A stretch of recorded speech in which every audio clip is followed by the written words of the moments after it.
What up, yo? We're back. Another real estate lunchbox. Got an exciting show for you today. We're going to talk about some stuff. Ooh, my God, my God. Man, I hope. My God, my God, my God. Ooh, live ads. Ooh, I want that. Okay. Man, yo, we're back. I'm just setting up everything, making sure that we live on all our channels. We got to go for YouTube, it looks like. Boom. And we're going to have a go for Facebook. We got to go for Instagram. Let's get into this today, man. Let's get into this today. Let's talk about some stuff. Let's talk about stuff. Let's talk. Let's talk. Let's talk. Let's talk. Boy, I tell you, it is. I'm never surprised. I go to bed at night. I wake up the next morning, and you find out that Jasmine Crockett lost the race.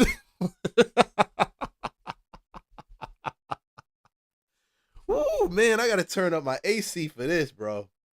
Because I came in talking about OpenAI, and I'm gonna get to that OpenAI, Sam Altman and his flip the script. Man, I tell you, when you do business with some of these liberal companies, see, it's funny. They put pressure on some of these billionaires. Y'all guys put pressure on some of these billionaires. You're like, yeah, these tech billionaires, blah, blah, blah, blah, blah. These dudes are just like any liberal class, bro. They just taking sides to Trump because they know he's in power. If a Democrat wins the next presidency, they'll flip the script and go with them.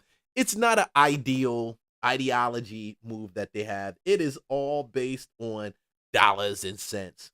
I don't trust them. Don't care too much for them. Don't have any favorite ones of them.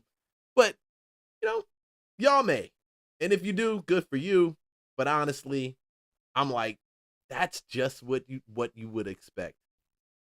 But before we even get into that, man, real estate lunchbox. Yeah, we covering news. We covering news. We talking politics. We talking culture. And I'm always going to give you guys a rundown on real estate, of course, because it's always going to be about how you can get the bag. So I want to give you perspective. And so today we're also going to cover, living in Charlotte versus living in Atlanta, what that actually looks like. Like always, I like to get you guys' point of view and perspective. And then also we're going to talk about rehab properties. Oh my God, we're going to talk about some of these rehabs. But it's always going to be from your perspective. I am not rehabbing houses right now. This is why I'm able to talk to you throughout the day, because when you rehab houses, it takes your whole life away. Oh, no. But I'm not here to do that. I just want to talk. Dude. If I can take my 18 years as a broker, as an investor, as an agent, and give it to you, then I'm going to do that. And that's literally what you get from me. 18 years of real estate in that space. Broker, investor. I've done it. I've helped people. I get leads from people, whatever it may be. I mean, people call me and ask me all these doggone questions about real estate. I've wholesale real estate. I've done all those different things. And the reason my show, unlike some other people's podcasts or conversations or channels, I like to talk holistically. So I'm always going to talk politics because it comes down, it's going to affect your real estate deals. And I'm always going to talk culture because people's minds are really screwed up, and your mindset is probably the most important thing. And I'm always going to call it out. Everybody gets smoked. Everybody gets smoked. Everybody gets smoked. And Jasmine Crockett knows that because, damn, she got smoked, bro. She got smoked. Ooh, and the thing is, I don't have any beef with Jasmine Crockett. I've seen some of you guys out here drag this lady. And some of the stuff she does, she does warrant being dragged, honestly. Like, she does. I mean, Jasmine, if you're going to drag a politician talking any type of smack, I would drag Jasmine Crockett is just low-hanging fruit. And it's sad because she's a black sister and she's African-American. And if you followed me for any time, I'm going to tell you, I put my faith in Jesus above my skin color all the time. It doesn't matter. Okay. And I'm always going to laugh at people that look like me that do the opposite, that play the racial politics. And the reality of it, I know there's racist people out there. I know there's injustices in the world out there.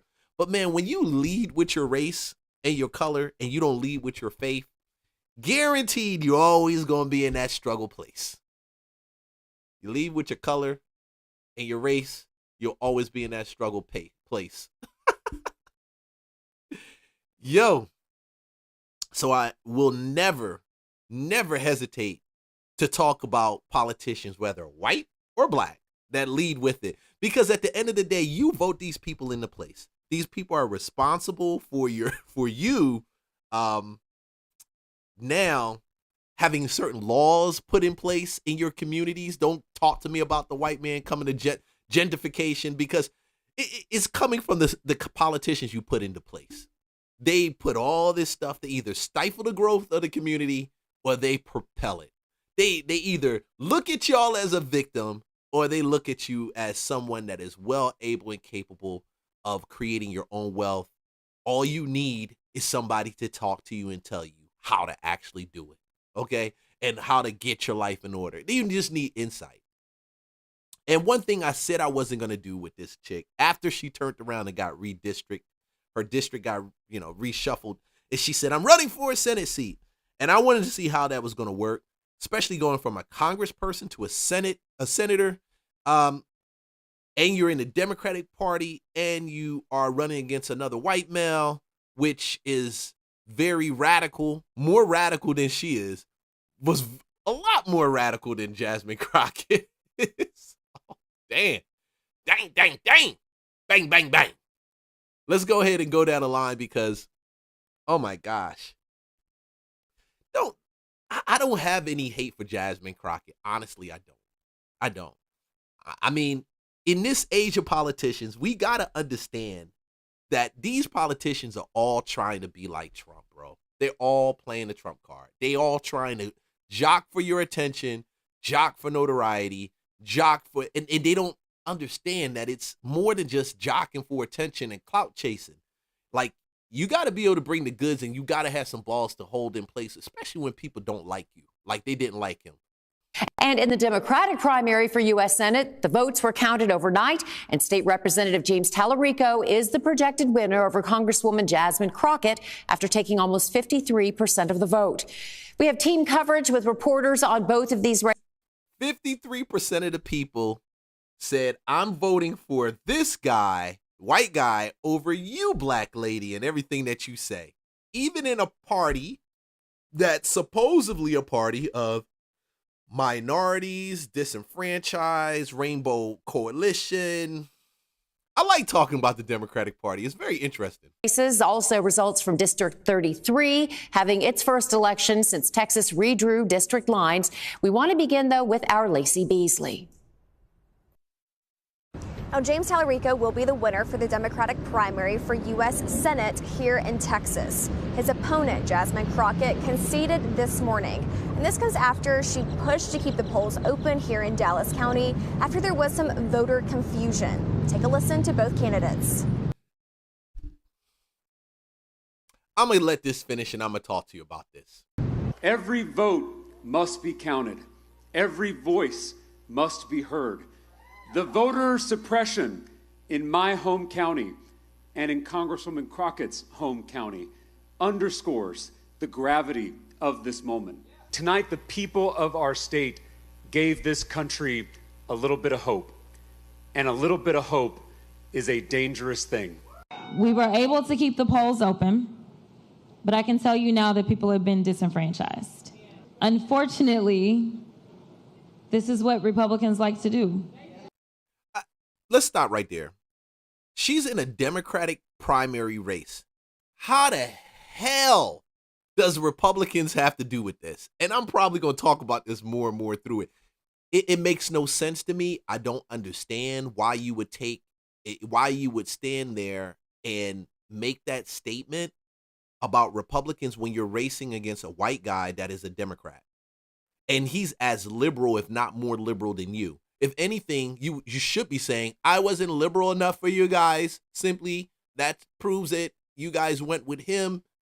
Be mad at the fact that a white liberal guy beat a black liberal woman. You're playing identity politics, right? So look at the identity. You can't pull off and pull back in the middle of that. This is how you play. This is your playing field. This your move. So she lost me when I heard that off the top. And so they specifically targeted Dallas County, and I think we all know why. Crockett says, quote, "This morning I called James and congratulated him on becoming the Senate nominee. Texas is primed to turn blue, and we must remain united because this is bigger than any one person. This is about the future of all 30 million Texans and getting America back on track. With the primary behind us, Democrats must rally around our nominees and win. I'm committed to doing my part and will continue working to elect Democrats up and down the ballot," end quote. After being named the projected winner, Tallarico released a statement saying, quote, "We're about to take back Texas." Next, he'll face off against the winner with the Republican Senate race, and that's either John Cornyn or Ken Paxton. So he's projecting that he's going to come in there and win the Senate race, for that position and try to flip the House. That's basically what it's coming down to. And I had to go back and look at some of the stuff with Jasmine Crockett. Before I even get that, look, I got to give a shout out to Unbreakable. Before we even get to that, let's get some more commentary on this. Well, let's just talk about what is happening in the US of A. In Texas, Jasmine Crockett has lost the Democratic primary for the US Senate in Texas. Jasmine had declined re-election for her seat in the US House in order to run for the Senate, so she'll be out after this year. And just yesterday, she was already suggesting that there was a bit of cheating going on. Listen to this. Red has already stated, we encourage each and every one of you to remain resilient. We cannot allow this type of behavior to be rewarded, because so long as they know that they can win, even if it means cheating, then they will continue to do it. So I am asking you, I am begging you to make sure that you go ahead and figure out where it is that you are supposed to vote, stand in line, wait in line. She has conceded defeat now to... Who is she talking about? I don't know who she's speaking about, because the people that came out to vote for her were Democrats. Even with the restructuring or redistricting of her district and needing to get into a race to keep her place in Congress, and I don't get it. Like, I don't understand why she's referencing Republicans in some idea that somebody tried to cheat her. If you know, leave a comment and please enlighten me, because I'm trying to really understand how that takes, like, where that place is, how that has a place in this whole thing. I'm really trying to understand it, because I don't know. Republicans don't have anything to do with the Democratic election. And the Democrats who came out to vote clearly said that they wanted this guy over you. So the emotions that I'm seeing here, and I'm going to tell you, man, if you guys listening, it's something about women when they lose their emotion, man. It's something about it. I've seen guys do it before and cry, but it's another thing when you see women do it. I don't know if it's, and I'm not even trying to attack women, because I got a mama, I got a wife, I got daughters, I got people that are women in my life that I love. But they know how to work their emotions and control their emotions. And I am under the assumption that a lot of women know how to do that. They don't, and I realized that really fast, that a lot of women didn't know how to do that. And honestly, I knew it before I got married, and I knew my mom didn't know how to do it. But it became more resounding of a message clear across the line when I looked at, when I saw her and I saw some of this other stuff from women in politics and some of the reflections. And I love it when I see a woman that really turns around and she says, okay, I lost. It was a good race, good run. And there's a lot of women out there that do that, but there are so many women like her that are out here that paint this narrative of being a victim, and I'm just not down for it. I just don't like it. To me, it's weird. It's weird because you're not really dealing with the issue. James Tallarico. But Josh, what a shock and surprise that Kamala Harris's endorsement didn't help her. Yeah, Jasmine Crockett, I mean, it'll be interesting to see what her next gig is. Look, I guess that she's conceded at this point, but the fact that she was not initially willing to concede, Democrats have a somewhat under-discussed problem when it comes to conceding electoral losses. Who can forget Stacey Abrams in Georgia in 2018? Has Stacey Abrams conceded the 2018 gubernatorial election to this day, almost 8 years later? I'm honestly not sure I know the answer to that question, actually. Frankly, back in 2016, a lot of people forget Hillary Clinton was not particularly quick to concede the election to Donald Trump as well. Back in 2004, there were plenty of Democrats actually who refused to vote to certify the Electoral College victory for George W. Bush. You know, Donald Trump in 2020 and January 6th, all this dominates the narrative here in the United States when it comes to quote unquote election denial. But there's a lot of high-ranking Democrats who have a very long and inglorious track record of doing exactly that. This Texas Senate race, by the way, is going to be a fascinating one to watch. Republicans are going to have their upcoming Senate. And I don't get it. I don't get it. Like, I'm gonna clip that. Let's go over to April over at Unshakable. I'm always laughing when she puts some stuff out here, bro. It's really funny. Well, you do know what happens if you try to build your entire political career on race baiting, cultural ignorance, and Twitter clapbacks. Eventually, the voters clap back, and y'all, that is exactly what happened to Jasmine Crockett. Let me calm down. I want to celebrate, but you know, she lost her race. So we got to talk about it.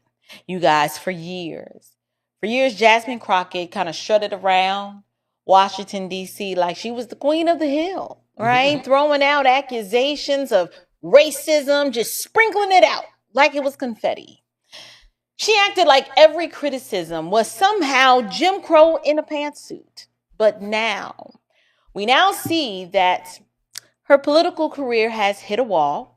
And instead of taking accountability, what she's doing now is what Democrats always do: blame racism. It's the Republicans.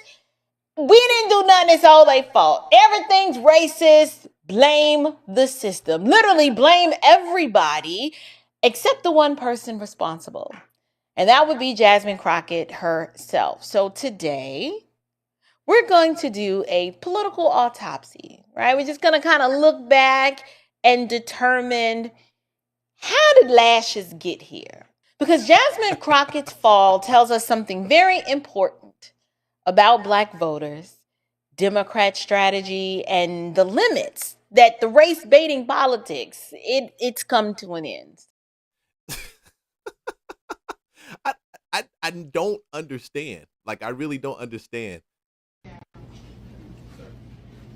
No one. Now she's crying. Bro, I don't get it. Like, I can't really vote for a person. I wouldn't be able to vote for a person that's so emotional and over emotional like this. And I think that's kind of why they went with the white liberal guy instead of actually going with her. And you could say, okay, he's a white boy, he beat me. But dude, I thought you guys are still in the same liberal bucket. I thought you still believe the same. I thought they still believe the same thing. He's probably more radical. Well, he is more radical. I mean, he's a lot of free stuff. I think this dude talks about a lot of free stuff. I don't know how that's going to fly in Texas. Texas, y'all got a big issue going down there already. I mean, y'all being infiltrated by Muslim populations, setting up voter blocks. Texas is changing, and I know why Texas is changing. I mean, it's just, they don't like it. It's a big stronghold in the Republican Party. They haven't won there, I think, since 94, 96, some around that time. But this is so emotional. It's too funny, man. I gotta get through this. 6 years ago, no one believed that I could become a state representative. I want to be clear that, like, law enforcement isn't to prevent crime. Law enforcement solves crime, okay? That is what they are supposed to do. They are supposed to solve crimes, not necessarily prevent. Now, this statement is one reason why I never really covered her, but I said that this chick, she's a little ignorant. She's a little slow. You saw the girl, April called her lashes, because her lashes are just so, they like this long. Like, bro, like, come on, man. It doesn't inspire me to take you real serious. If anything, it gives a little bit of stripper vibes, honestly. It really gives stripper vibes. And I think she really is trying to give that appeal where she appeals to men, appeals to women, and she was really just really fierce, like a fighter. Women want fighters. Women want fighters, but the reality of it is most women don't fight. They want the man to actually do the scuffling. I mean, they'll fight. You got some hood chicks out there, they'll fight. But most of the women that have style, grace, and they don't get into that. They fight in other types of ways. But I think she took it to another level. And I really do think she was the weapon of her demise. You know, I think she really pushed it on with conversations like this that really show that you don't really understand law enforcement. Them from happening, per se. To say that law enforcement isn't responsible, let's run that back real quick. I want to be clear that, like, law enforcement isn't to prevent crime. Law enforcement solves crime, okay? That is what they are supposed to do. They are supposed to solve crimes, not necessarily prevent them from happening, per se. That's why she lost.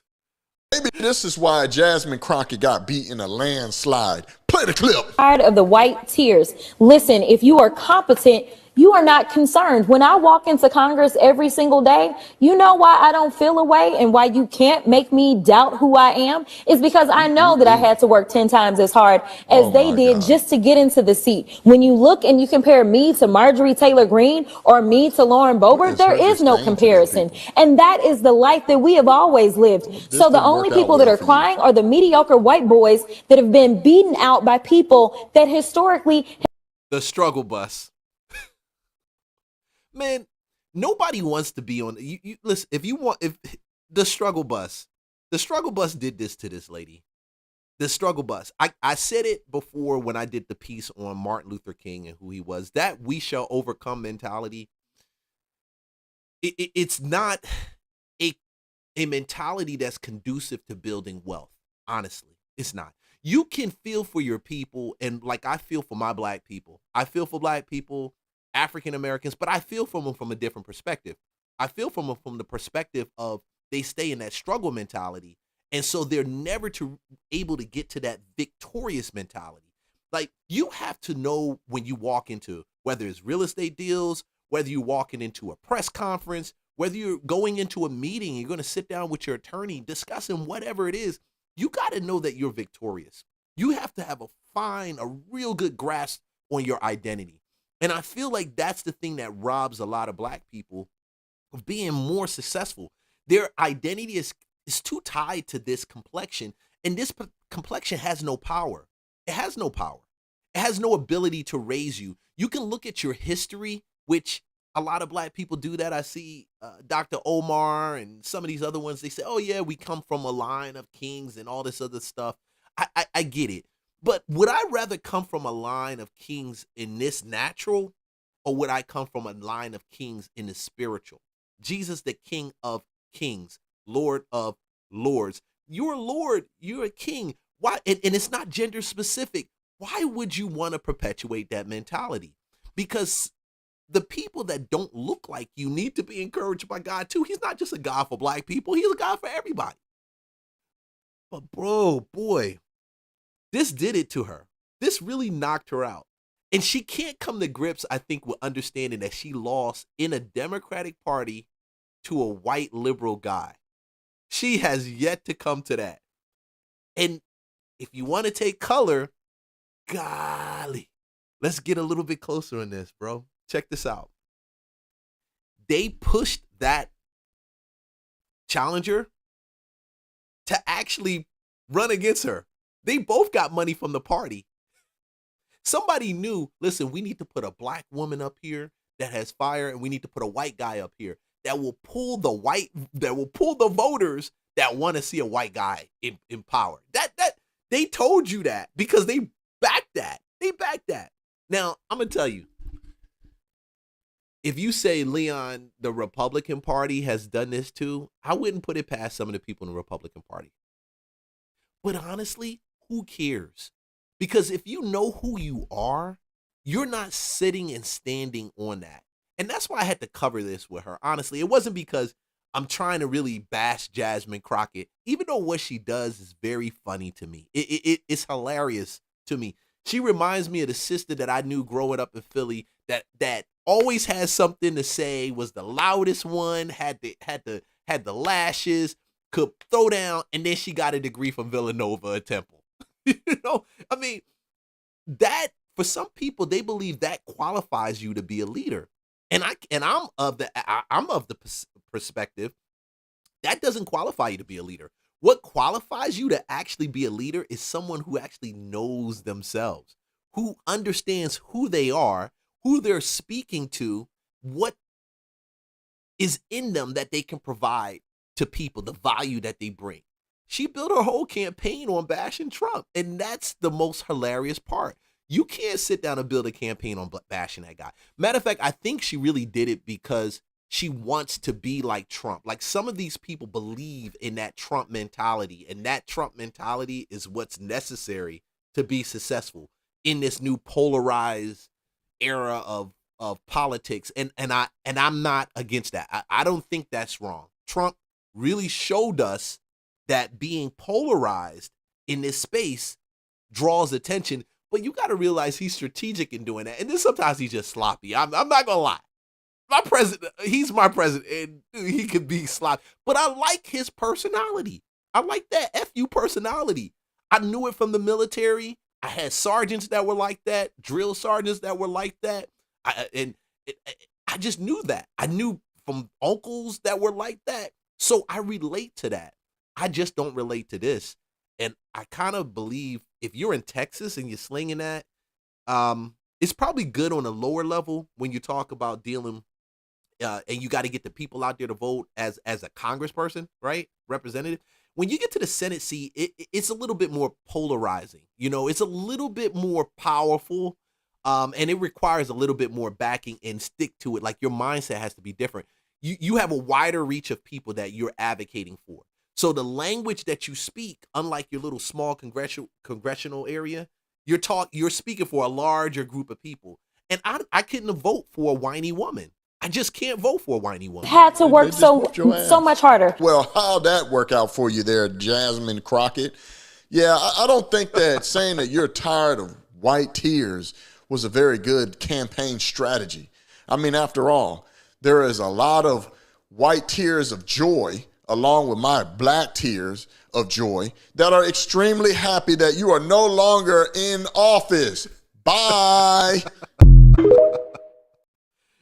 And you guys love to drag this woman, bro. So that's my news, is that we're not going to have election results tonight, in my opinion, based upon what specifically is taking place. I know this is low, man. I know this is low. I know this is low. Unfortunately, this is what Republicans like to do. And so they specifically targeted Dallas County, and I think we all know why. So that doesn't help. Like, nobody wants to see that level of whining, bro. Nobody wants to see that. And in the Democratic primary for U.S. Senate, the votes were counted overnight, and State Representative James Tallarico is the projected winner over Congresswoman Jasmine Crockett. So Tallarico, a lot more liberal, a lot more vocal about his liberal beliefs, and a lot more polarizing in some of his liberal beliefs. To me, him beating out her shows to me that that area in Texas has a lot of liberal people in there, bro. A lot of liberal people. That Senate office, that area has a lot. I'm very curious to see how he's going to stack up against the Republican over there.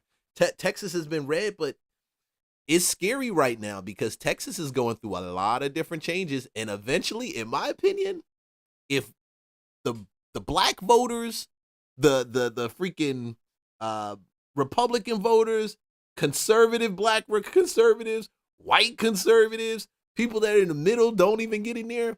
This guy believes in men in women's sports. He does. And I said it before, if a man gets in my daughter's sports or her team, they put a boy there, I will shut it down and go ham. And that's why I talk about it. But man, I just had to cover this real quick. I didn't intend to talk about this, but I was looking at it and I was like, this chick is bananas. She won't lay down. She won't give up. Woo. Boy, she won't do it. Okay. Before I even get into this, I wanted to talk about, no, I'm not going to do that. I'm not going to talk about that. Let's get into this. Okay. You know, we got a couple topics, man. 11 minutes worth of business, and we got a couple topics. Hey, man, like, subscribe, follow. If you guys are listening, any of your feedback, I'm here to listen to it. Thank you. I appreciate you guys taking the time to jump on this and even listen to me rant about this craziness. I'm always going to be bringing you value and sharing with you things that I think would actually shift and change. Yes, we're going to talk about Sam Altman. We're going to talk about OpenAI. I want to lead into it before. Actually, no, let's not even lean into that. Let's go to. Let's do this. New at 5, a Channel 2 Action News exclusive. Police. I got a bunch of stuff for y'all. I got a bunch of blah, blah, blah, blah, blah. Blah, blah, blah. Hey, let's talk about this. Before we get into this OpenAI thing with Sam Altman. Dude, let's talk about this. I tell people, because I use a lot of AI to actually do what I do as a content creator. I mean, the thumbnails, AI, right? Hooks, topics, titles, all of these things are AI. We use AI to make a lot of these tools. And I've done a lot of AI videos. I did a picture of me and Kevin Hart. I took a picture of me and my wife. We were hanging out at a hotel in Atlanta this past weekend. And she took a couple pictures of me. And I literally took it and I said, hey, make me a picture with meeting Cat Williams. And it really looked like me meeting Cat Williams downtown Atlanta. So I know when I look at it, I can tell the difference. But a lot of people can't tell the difference. This is going to be a dangerous thing when it comes to this AI move. Very. A lot of you guys out here, you guys are looking at stuff on TikTok, on Instagram, on Facebook, and you can't necessarily tell if it's AI generated or not. Okay. And let's be honest, I've also got duped before too. Like, not as much as the average person. It was literally one video. But I spend my time listening, watching, creating more content through AI. And I think it gives me the ability to be able to see what really is AI. And the deep part about this, which is crazy, the more AI you create and tools you use, AI tools you create, AI tools that you use to create, guess what? I think you're able to kind of identify actual AI fakes, I guess you would call it, right? And the media's just starting to get hold of this. And I think that's making me kind of laugh a little bit too. Really? Midnight solos again? Come on, Gus, people are sleeping. Has your social media feed started to look a little off? Tell me I'm not hallucinating right now. Fake celebrity endorsements, news reports, doorbell camera footage, and more that all look real at first swipe, but have a certain eeriness. Or maybe you've seen videos that are a bit more overtly fake. Yep, it's really me, Bigfoot. Like the many clips of animals doing seemingly impossible things. These videos, generated by AI tools from Meta, Google, OpenAI, and more, are spreading on Instagram, Facebook, TikTok, and X at a rapid pace. Every other scroll, it is some AI-generated, influencer. Dubbed AI slop, some of these clips are meant to make us laugh, like Marilyn Monroe here, while others are out to spread misinformation in a world already struggling with claims of fake news. You will be fooled by an AI photo this week, and you probably already have been and you didn't know it. We have not come to terms with what this means for society. Celebrities like Keanu Reeves having to grapple with AI deepfakes. How disconcerting is that for you? Well, I mean, it's not a lot of fun. Even Al has been the target of AI videos trying to dupe shoppers. Reversing my hypertension in just 3 months. I don't have hypertension. It can be easy to spot the more outlandish AI clips, but what about something more believable, like a dog cuddling up to a baby, a grandma dancing at a barbecue, or a harrowing body cam video? I can tell this is fake, and I'm trying to figure out who can't. And I'm starting to slowly realize that it's a lot of the older people that can't. Because my kids don't really like AI. They look at it and like, oh, it's AI, and they can tell that it's fake. I think it dupes a lot of older folks. So if you're like between the age of 40 and up or 35, I don't know, you 35-year-olds shouldn't be like, y'all shouldn't get the okie doke from AI. Y'all really shouldn't. Y'all literally grew up in the technology age. You on the back end, the computers were already up. I don't know. Your mind should be prone to it. You should be honed to it at least. But either way, I could tell. Tell me if you can. Leave a comment if you can't tell and you actually got duped by an AI piece. Let me know. I'm curious. Pull your leg, pull your leg. Even AI fakes designed to make you feel good, to tug on your heartstrings. These videos are turning feeds into a mix of real-life content and computer-made footage. And some users are tired of it. I don't know what the solution is, but this technology should never have existed in the first place. So how can the average social media user separate fact from fiction? So we're going to show you what is out there, what's fake. The team at Corridor Digital, a production studio with more than 7 million subscribers on YouTube, put some special people to the test. So we've got all of our moms on a call here. Can we teach them to spot fake AI videos? Corridor co-founder Nico Puringer and his team took an analytical approach to distinguish real from fake. Their video has more than 2.3 million views. Now you have to start looking at other clues in the shots. What about the cars? What about the people? See, there's people going to the right, and then they're gone. You're right. You clocked it 100% as fake. It turns out there is hope for us. We just need to know what to look out for. From now on, just because it looks real no longer means it is real. Thanks for watching. Peace. Wow. All right, Vicky, I saw some lady push an AI video and it had like 20,000 views on it, and it was about Pakistan, and they really believed that this was real. Like, it really believed. And I said, damn, this is AI, but nobody got it. And I believe it's just a lot of older folks. I just believe it is, man. We are joined now here in the studio by Nico Puringer. He's from Corridor Digital. This is a real life Nico. This is not AI Nico. He is here, though, in the flesh to show us some ways to spot AI-generated videos.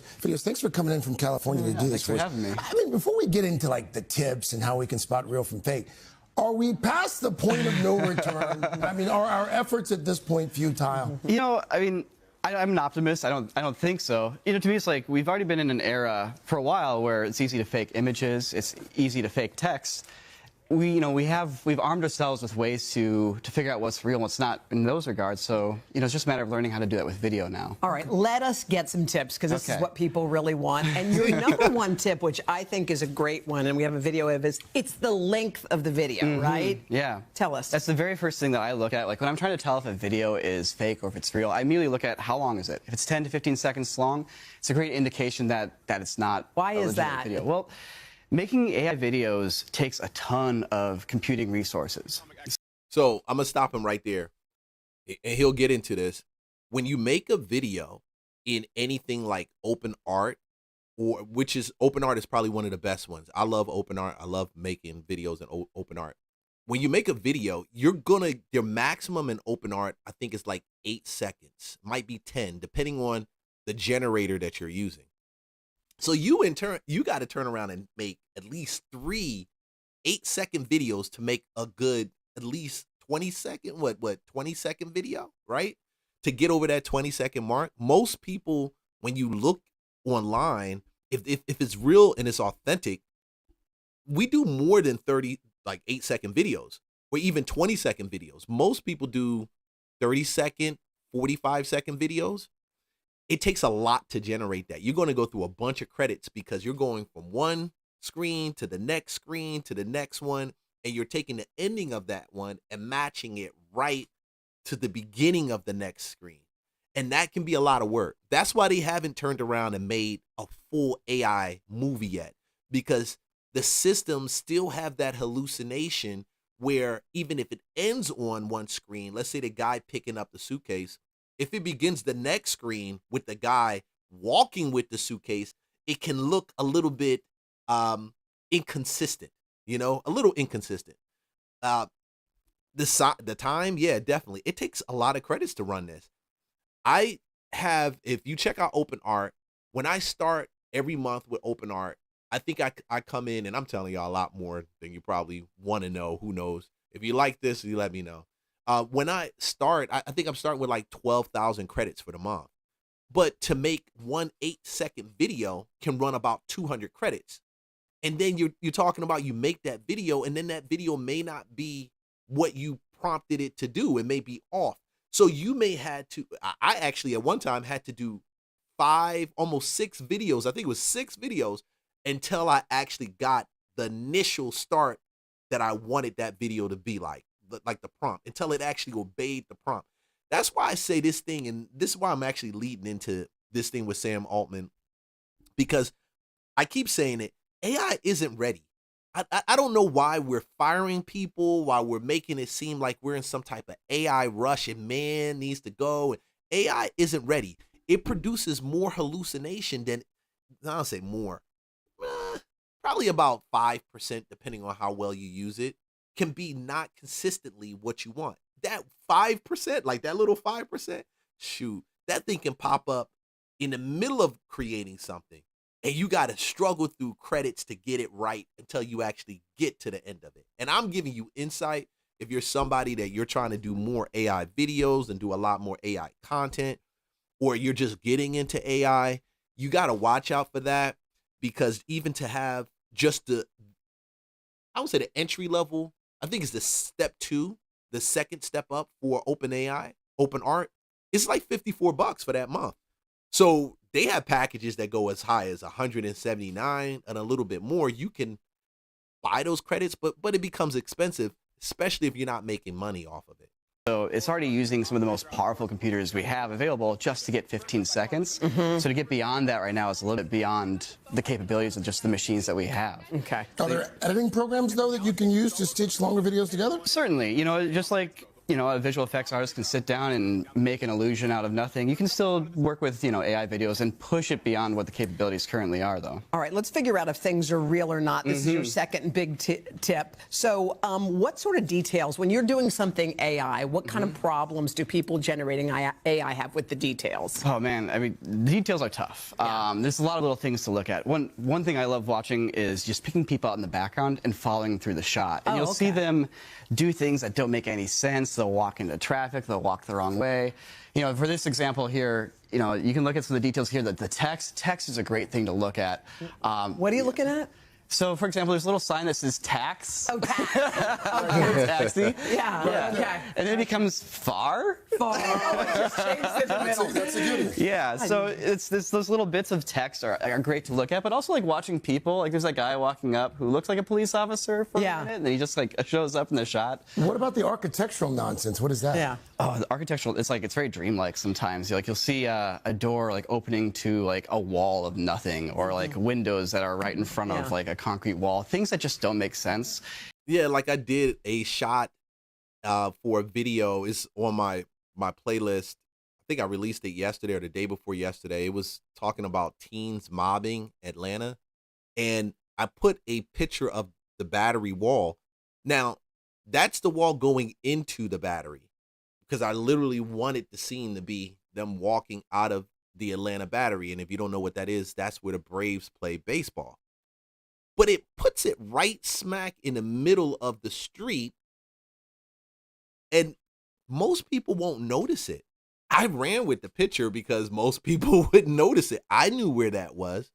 But if you can't really discern or look at details, or you're not a detail-oriented person, this will definitely duke you. It's just, you know, it's the appearance of reality, but it isn't reality. And when you look at the background, you'll see those details start to fall apart. Just on another topic, like there's a lot going on around the world. There are a lot of videos out there that are showing bombings in places, and people don't know. Like they're asking, was that real? Did that happen? How do you know which one of those are real or not real? Well, once again, the first thing I turn to is video length. Like, is this a 10 to 15 second long video? If it is, be doubtful. But if it's like a 30-second long unbroken shot, you're probably dealing with the real thing. But another thing to look at is the quality of the video. because all these, these AIs are effectively trained on these videos, and it's a statistical like amalgamation of what you see. Okay. You don't get things like bad compression and noise and things that aren't framed correctly. Where you would get that if somebody grabbed a video off their phone and uploaded it 20 times before it got to you. You get all that like degradation of the image. You don't. So if it's very grainy, if it feels grainy when you look at it, you got to consider that most of our phones, the average phone, well, I said average, just about every phone right now operates like on 5G. You're going to get at least 1080, if not 1K, 4K, depending on your setting. When I look at it and I see it's grainy, I already start thinking, if it's not an old, real old video, then more than likely it's AI. When I say real old video, I think you're more susceptible to be taken, like somebody that deals with AI, to be taken advantage of on an old video and opposed to a new video, because most old videos are grainy, right? They didn't have 1080 in early 2000, 2005, 2010, stuff. Really get that with AI video. Looks too perfect. Exactly. Too good to be true. The subject also in a lot of these videos is perfectly centered. Yeah, that's a giveaway. Yeah, you're never gonna get like bad framing, like right there. Yeah, for this example here, like. By the way, right in front of 30 Rock. So. Yes, it looks super real at first, but then. What's not? How do you know it's not again? Well, the camera's barely shaking. It's a handheld camera. Yeah. It's like this really smooth, steady cam shot. She is perfectly in the center of the shot. True. Then you can start to look at the details, the flags. Like, what countries are those flags for? I mean, you're really good. Most people sitting at home right now. Like this is why we're all in trouble. Look real to me.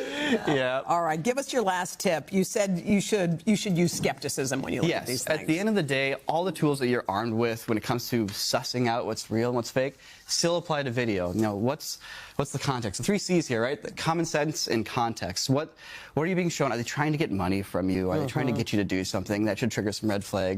Another one is the source. Like, is this just a random clip that popped up in your social media feed, or is it from someone that you trust or a source that you trust? And of course, cross-check. Is there another angle of it? That's one of the most important things. If there is a second angle, then it's probably not AI. You had a good question earlier about people. Yeah. Like politicians and people who are in the public. Saying words that sometimes you picture someone saying something and you're like, did they really say that? Right, I've seen a lot of Roker. that. I mean, just even like that Roker ad. Exactly. It could be anything. So he does not have hypertension. Yeah. One of the things to look at to see if you're looking at a manipulated piece of somebody talking is to look at the Adam's apple, because it manipulates the face, but it doesn't manipulate the body language.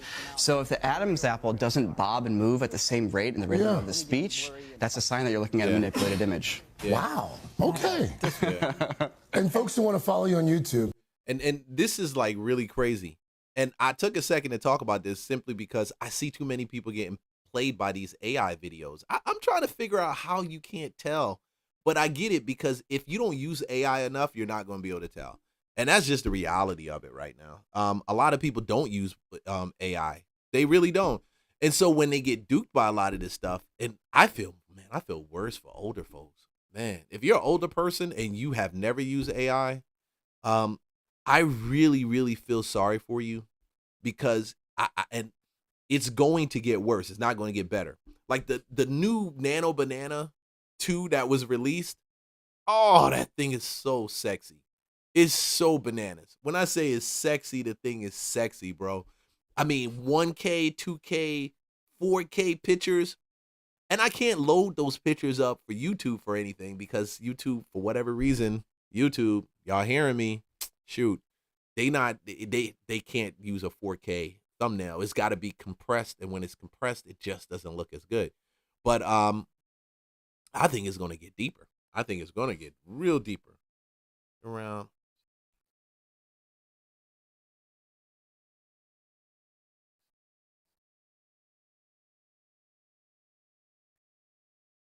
Sources tell CBS News the U.S. military used Claude for its attack on Iran over the weekend. Now, the Pentagon's ongoing use of Anthropic's AI model comes despite a falling out with the company over its refusal to grant the military unrestricted access to the technology. Now, hours after the Trump administration ditched Anthropic over the dispute, OpenAI swooped in and struck its own deal with the Pentagon. Now, the details of that agreement appear to be changing after facing backlash, CEO Sam Altman says he's working with the government to, quote, make some additions. So I want to bring in Katrina Manson, Bloomberg News reporter and author of the forthcoming book, Project Maven, a Marine colonel, his team, and the dawn of AI warfare. Very topical for this time. Katrina, we spoke on Friday about the timing of the standoff between Anthropic and the Pentagon, while a huge military presence was building off the coast of Iran. You recently had an exclusive report about Anthropic submitting a proposal to compete in a Pentagon prize challenge to produce autonomous drone swarming. What did you learn about that? The lines really are so murky. Anthropic submitted a bid for this extraordinary challenge. It's a $100 million prize challenge being run by a division of the Defense Department run by Special Operations Command, known as DAWG, the Defense Autonomous Warfare Group, and another group that tries to gain outreach from Silicon Valley companies, DIU. And together they're trying to create voice-controlled autonomous drone swarming tech. It's research and development, but it has attracted a number of companies already, I've reported, SpaceX and XAI, and OpenAI was named on 2 bids, not as the lead contractor, but the secondary. But what really got my eye is this new reporting that Anthropic also submitted a bid for that.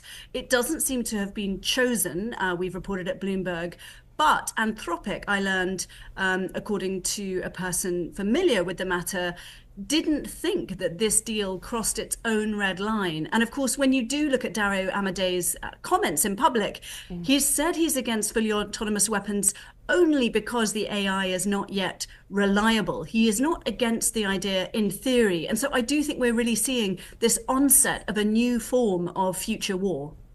Now, after the fallout between Anthropic and the Pentagon, Sam Altman with OpenAI said that he wants to make some changes to the deal he struck with the U.S. government. In fact, last night, Altman posted to social media, writing in part, quote, "We shouldn't have rushed to get this out on Friday. The issues are super complex and demand clear communication. We were generally trying to de-escalate things and avoid a much worse outcome, but I think it just..."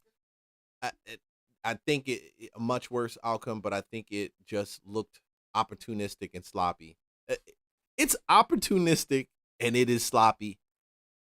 And I say it again, I am pro for Anthropic because of the guardrails that are in place. And I don't think whoever's advising Trump or whoever told him that these guardrails are necessary in order to keep the machine from going ham really communicated that to him effectively. I'm going to tell you, at the end of the day, the way that it typically works with these government programs, these government contracts, they've already got a standing contract, an open contract with OpenAI, with Gemini, with Anthropic, with all the other ones that are out there, any of the other ones that are out there. They leave these open contracts so they can jump from one to the next. But they've only been on Anthropic, the government, probably for the last 9 months, and it's already entrenched in their network so deep. I'm wondering how long it's going to take to transition from Anthropic to OpenAI. But this has also showed me, in addition to that, that a lot of these tech billionaires that these people are upset with are more liberal than anything else, okay? I mean, you got to realize what Trump is trying to do is have full 100% control over if we need to use drones to attack this area, autonomous drones. He really wants what China has, full control over the tech that's used for their weaponry. China has it. China has it, and they are beating us hands down because all of their companies, their AR companies, are state sponsored. If we don't get our stuff in place, man, if we don't get some understanding and stop this, oh yeah, we can't do this, but we got to do it like this. Oh, we can't. We're going to lose this AI race. We're going to lose it. And once we lose the AI race, I'm going to be 100 with you. The monetary system is going to follow pretty soon because all the money will go there. Research and development, people all over the country, over the world, purchasing their tools that come out that give them the ability to do what China does and they love it, or to scale it back. And we don't have that capability. We don't have a way for for people just to say, this is what we're going to use, and yeah, we're going to commit that. I think about that quote by John F. Kennedy. This is, ask not what your country can do for you, but what you can do for your country. That mentality is completely gone. It's really ask what your country can do for you, and then limit the hell out of what they get from you. No. Just limit it. Oh my God. Oh no. Because you want to be in control. It's the essence of being in a republic, right? It's like the people run this country. It's not run by the elite politicians. And so we're not going to give them access to everything, which I can understand that. But there is going to be a point in time where people are going to have to decide if mass surveillance or if autonomous drones and things like that, if that's more important to them than, I guess what, their privacy? And it sucks, but it's coming. It looked opportunistic and sloppy. So, Katrina, we now know OpenAI faced a lot of backlash for working with the government. Is that why Altman is changing his tune, do you think? Well, according to the Wall Street Journal, which has a fantastic report out today, he's saying in an all-hands meeting at a town hall that it's been really painful. So in the way he's couching it to his own people, according to this report, it does suggest that they were seen to be opportunistic, as he said himself, Friday night swooping in on that deal, saying they'd made a deal that would be comfortable for Anthropic as well. There's been no public sense that it is comfortable for Anthropic. The red lines do still seem to apply. And then, of course, OpenAI saying, responding to that and saying they are going to add extra safeguards on top of the ones they already said were enough. They were saying that they would just do this work on the classified cloud, not the edge. They're now saying they will not be striking any deals with the National Security Agency. And the thing I don't get about this is these companies aren't publicly traded yet. They aren't. And the reality of it is, if they let it loose or don't let it loose, you're going to have a ton of people that's going to invest in it. I mean, yeah, publicly traded from the essence of they get money from other AI companies, but you can't really just go and buy OpenAI stock and say, I'm investing in OpenAI like you can do for Gemini right now if you're going to buy Alphabet stock. Okay? But they're finding every reason. They're not really finding a reason to kind of make this work for the government, especially when we're in a place right now where autonomous drones are that's what's fighting a lot of what's taking place with Iran. These are bombs, and they're using autonomous drones to take out autonomous drones and bomb locations. I don't know, man. I mean, this is going to be a big, big issue. Or any intelligence agencies that fall under the Department of War or the Pentagon. That would mean also the Defense Intelligence Agency. These, of course, are the intelligence side of things. So what they're trying to guard against there is any risk of mass domestic surveillance, which the Pentagon already says it is not permitted to do under US law. So this is a very kind of frenetic stage where we're seeing a lot of back and forward on the language. And it's not clear if OpenAI has done enough to satisfy its own internal critics, never mind the external critics. I'm curious, what about the other big AI companies, notably Google and Meta? Are they looking at this rift between Anthropic, OpenAI, and the Pentagon as potentially opening a window to make their own pitch? Well, besides OpenAI and Anthropic, xAI has just recently struck a deal to get onto classified networks at the Pentagon. And of course, xAI was part of that bid for the drone swarming tech, as we reported at Bloomberg. So I think there is certainly a big open window there. Google, of course, is already a long-term partner of the Defense Department. Since the days of Project Maven, when it said it would not renew an AI contract, it has dropped some of its caveats about working with the Defense Department. It has cloud, it has several other elements, and Meta has an open source model. It doesn't, as far as I'm aware, have direct contracts with the Department of War, but it does work with several subcontractors. It has a partnership with Anduril, and that is on some of its most forward-leaning tech in terms of visors for military operators to really bring data to the battlefield. So both are already involved in military operations in terms of the tech supporting that already. Of course, there is always more that they could negotiate. Yeah. So it's gonna be a grab. And you know, the suck part about this is right in the middle of this war, bro. is right in the middle of this war. And it's not a war. It's a battle. It's a battle for supremacy. I think I'm going to be more heavy real estate today than I am going to be like politics. Because the reality of it is these guys are doing the same shit over and over again, bro. And people don't learn. Like, they don't really learn, in my opinion, not to do shit, but they just do it. I don't know, man. I don't feel like doing politics today. I don't feel like it. Sometimes you got to sit back and look at this political landscape and you see all the craziness that's going on, but you don't take the time to kind of build your own plan. You're going to be left to dealing with whatever these guys shove out to you. Like, you get them arguing already over whether Trump should actually be in Iran or not. And I can't let this one waste. Yeah. Okay, let's go with this. So they voted already on Trump with this doggone, should they limit his power through the Resolution War Act? And I don't. First, before we even get into this, right? Let's. Most Americans don't even understand what this war, what gives the power to the president to actually do what he's done in Iran. A lot of them don't. And me being prior military, I understood it, but I understood it to a degree. But check this out. The year was 1973. Richard Nixon was president of the United States, and U.S. troops had been fighting in Vietnam for nearly 18 years, all without an official declaration of war. This prompted Congress to pass the War Powers Resolution of 1973, preventing any future president from involving the U.S. in an undeclared war. Congress had traditionally declared war, or this is probably like about 4 minutes, but I want to go through. I want to hit this specific spot right here. Hold on, I think this is it. Boom. Although the War Powers Resolution had broad bipartisan support, it didn't pass without a fight. After they voted to pass the bill, President Nixon vetoed it. Nixon argued that it violated the constitutional powers of the president, and that the only way to limit the president's role as commander-in-chief would be to amend the Constitution itself. But Congress voted again and overrode the veto. The War Powers Resolution became law.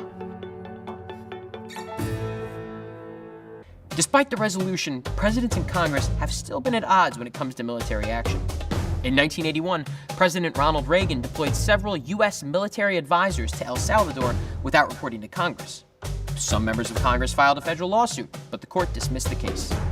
In the 90s, President Bill Clinton sent forces to Kosovo, and troops remained there for more than the 60-day limit. Uh-oh. So you get this 60-day limit that you can mobilize and send troops, or either drop bombs or rage war against another country, but you're not considered at war. It is very interesting. You're fighting them, attacking them, but you haven't declared war. So even though the troops can't even say, hey, I served in a wartime mission. And if you are prior service and you've been in it, you understand there's bonuses to you, awards like that, certain things you get that you get for serving during wartime, which I've served during wartime. But that 60-day window right there, oh my gosh. This is what they're really fighting. They're fighting that 60-day window. And I don't get why it's such a tussle, because they get 60 days to send and do all the stuff they're going to do.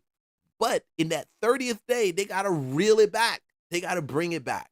That means he's got to start demobilizing troops and retracting them unless Congress gives him the right to stay. So when we talk about what Trump is doing, you got to keep in mind, Bill Clinton's done it. You saw already. Nixon's done it. You saw that already. Reagan's done it. This is not a new thing. Clinton being a Democrat, he's done the same thing. Sent troops out there in that 60-day window. But he's got to bring them back after that. So when I see people getting ham, you got to realize he can't just rage war. This is not a thing where he could just send, hey, we're at war. It doesn't work like that because of this. But it does give him the flexibility. And taking that away from him basically says, you know, you're not, it limits the power of the president, really. This resulted in another lawsuit from members of Congress. But once more, the federal court refused to intervene. So while the War Powers Resolution has limited the president's ability to send troops overseas, the branches of government still wrestle over their powers, which is exactly what the nation's founders intended. Which is exactly what we're going through right now. They Senate pulled this whole deal, and they tried to turn around. The motion to discharge is not approved. Overnight, Senate Republicans rejecting a bill to block further military action in Iran unless the president gets congressional approval first. The Constitution grants Congress the sole power to declare war. The power to declare war is ours. If we give it up, then we are turning our back on the Constitution and our responsibility to the American people. Only one Republican, Senator Rand Paul, joining the majority of Democrats to back the resolution. Most Republicans on Capitol Hill standing behind President Trump. Speaker of the House Mike Johnson saying the U.S. is not at war at all. We're not at war right now. We're 4 days in to a very specific, clear mission, an operation. But that's not what the president said just hours later when Johnson went to the White House. I have to go back and look at the war. You know, I have a lot of things happening. I suspect he said that to troll him. That's my personal opinion. Because this guy already knows that. He's been talking global economics going back as far as when he sat on the couch with Oprah Winfrey. So I personally believe he's trolling them, getting their minds ready to say, hey, Congress, we're going to have to take another 30 to 60 days and kill the heck out of these people and bring this down. I need the authority to do it. Now, at that point in time, will they do it? No, I don't know if they will. I think it's genius actually doing this prior to the midterms, because when the midterms come, past the midterms, depending on how it swings, I don't think he's going to be he's going to be in office, but I don't know if the Senate and the Congress and the House of Representatives will still be heavily Republican. It may not. We may hold the vote, but it might be very, very slim, or it may be a break even, or we might lose it. Democrats want us to lose it. But you don't know what's going to happen. So I think it's genius for him doing this right now. And then let it run up until the midterms. And if it shuffles and changes places and they're like, yeah, no, we want to stop it, then stop it. But this dude's only got 60 days. He's only got 60 days to do this. Only 60 days. 60 days. That's why I think Israel's involved. And now recently the Gulf states out there, Kuwait and the rest of them, have jumped on board, and because they've got missiles hitting Dubai, say, oh, we got to defend our land. So they're on board, and they got a lot of artillery. So they could do a lot of freaking damage in 60 days, bro. A lot of damage. A lot. President expressing confidence. And we're doing very well on the war front, to put it mildly, I would say. Somebody said, on a scale of 10, where would you rate it? I said about a 15. And we're going to continue to do well. On Capitol Hill today, the House is expected to vote on its own War Powers Resolution. Democrats keenly aware that is likely to fail, but they do see this as an opportunity to get every member of Congress and every Republican on the record in this critical midterm election year, Robin. Yeah, that is true. Rachel. So they trying to just get on the votes to say, we were opposed it. We didn't like it. We told you not to. I don't know. This is how they waste our taxpayer money. They should be doing other things, more important things, to help taxpayers, to help the people out here. Let's do this one right here, man. New consumer protections. Yeah, let's do this. Helping taxpayers. That's why I think I'm more leaning in this whole segment. We're going to talk more about real estate and some of the cool things that are being released out here. One of the cool things I woke up to in Georgia, which I hope they pass this today, is some type of restriction on some of these inspectors and home HOAs. So let's deal with the inspector New at deal 5, first. a Channel 2 Action News exclusive. Police Oh, are no, looking for a this isn't it. Look at me. I got a bunch of stuff over here, bro. Look at that. Let's do this. Boom. New consumer protections could be coming for home buyers. A bill being voted on today under the Gold Dome would impact anyone buying a home. Channel 2 consumer investigator Justin Gray is live at the state capitol. Justin, this bill is about home inspectors. And Karen, those home inspections so critical to know what you're getting into when buying a home. But right now, essentially anyone with a business license can call themselves a home inspector. This bill would change that. The biggest purchase most people ever make. But right now in Georgia, there are no real standards for the home inspector you rely on before you buy. A business license and hopefully insurance. It's been a free-for-all.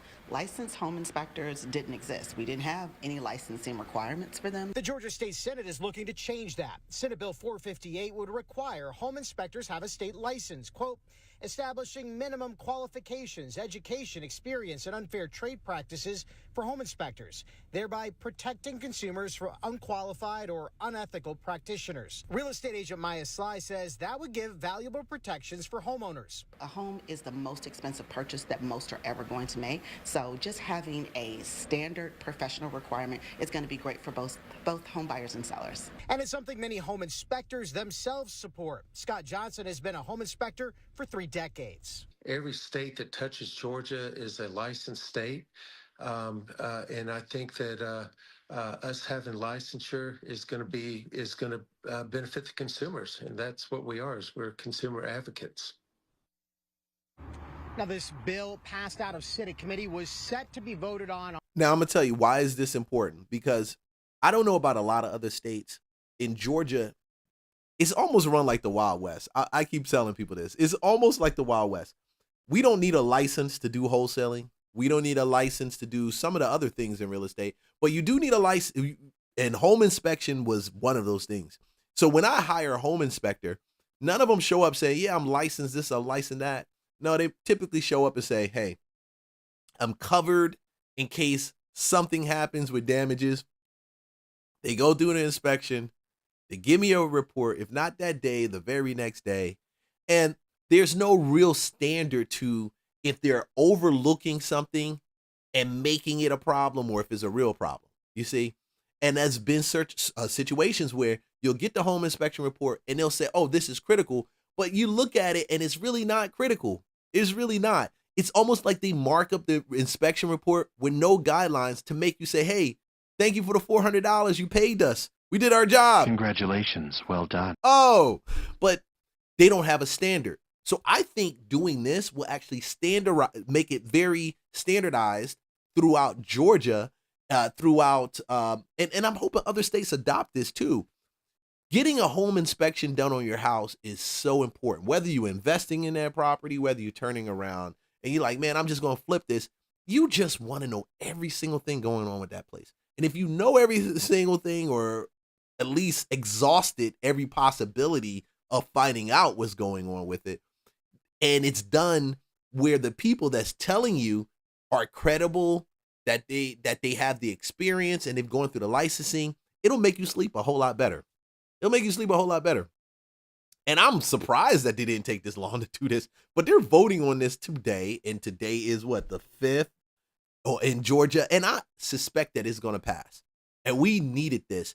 And so if you're out there and you're flipping or buying houses, man, get an inspection report. Don't just let them tell you this stuff and do it, because if you don't have it, it's so many horrors that take place without doing an inspection report. And we're going to cover that because I'm going to show you some of the bad behind rehabs that some people are doing.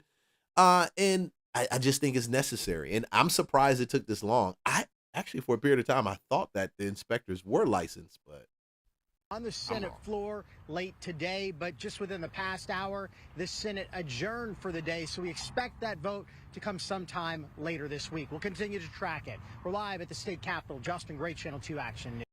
Boom. Yeah, man. So we need that. So that's what's going on in Georgia with that. Oh, yo.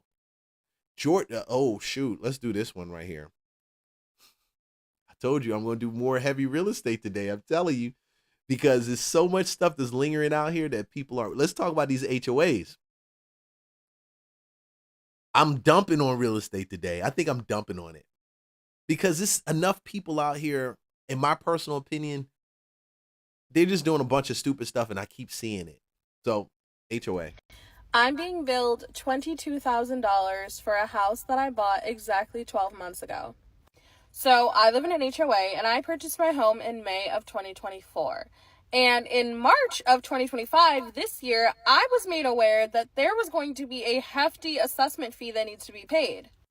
Apparently, there's major work that needs to be done, and I was told that my portion was going to be $23,000.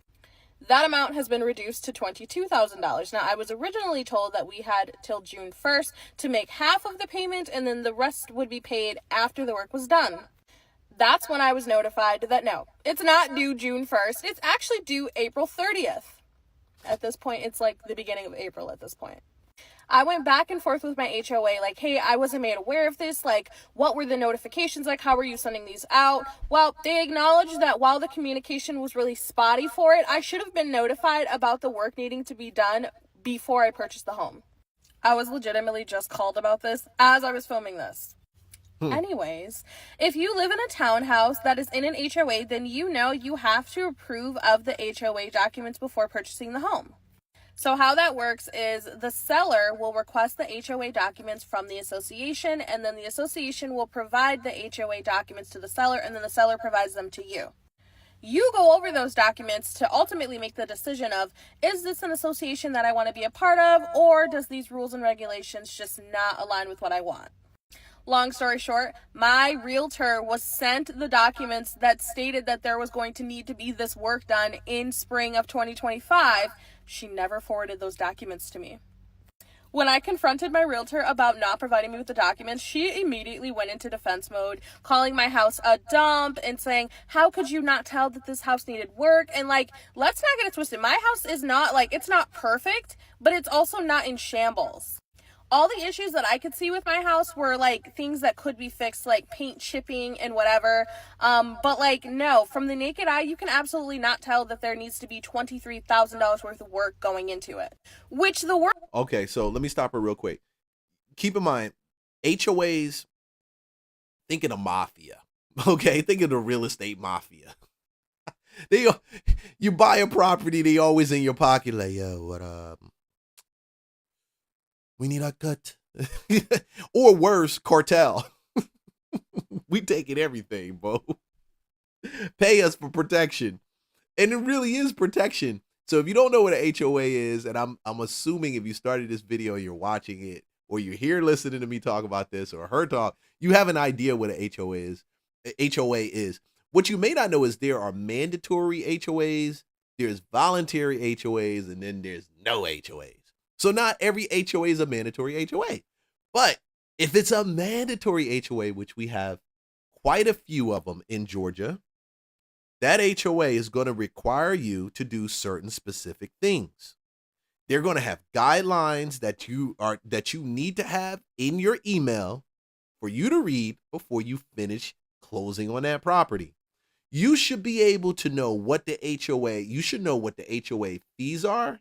If there are any assessments that are attached to it, when those assessments are due, how much those assessments make up in the fee, because in your HOA letter that the seller pays $75, $100, $200, $300 to get before you close on a house, they pay for it for you.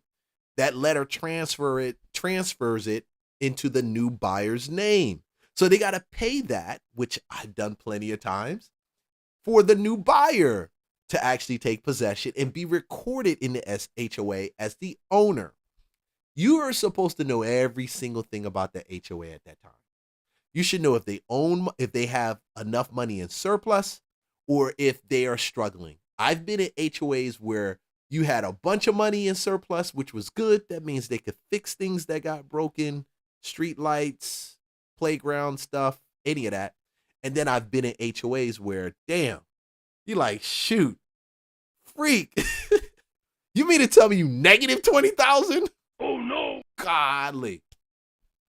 But if you decide that you're going to ignore it, like some people do, and just, oh, this is my HOA letter, and put to the side, never ask the questions, you're going to be in a world of hurt. And HOAs are mafias. And I'm going to tell you what Georgia's doing about that. If you stay plugged in, I'm going to tell you what they're doing about it. Costing $23,000 is kind of a stretch too, because guess who we're making our checks out to? The HOA, what she's saying, she has an assessment that's due to the HOA for $23,000. that has additional fees, late fees, anything that's in there. So she has a $23,000 bill due on her house. Now I'm gonna tell you, if you don't have that bill paid or you can't pay it, the HOA in Georgia can foreclose and take your house.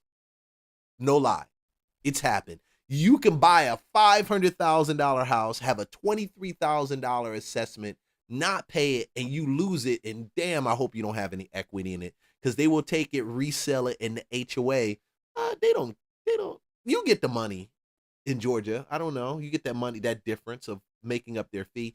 But why do you want to lose your house over something like that? And that's the craziest part. We're making our checks out to the president's construction company. Yes, the president of my association, his construction company is the one that we'll be making our checks out to. So it's really a conflict of interest. So do I think that my house really needs $23,000 worth of work? No. But do I have any control over that? No. Side note, there is a law right now in Minnesota that's working to be passed about this specific scenario, which makes me think that somebody in my association went to the press or something like that. If you look at that paragraph.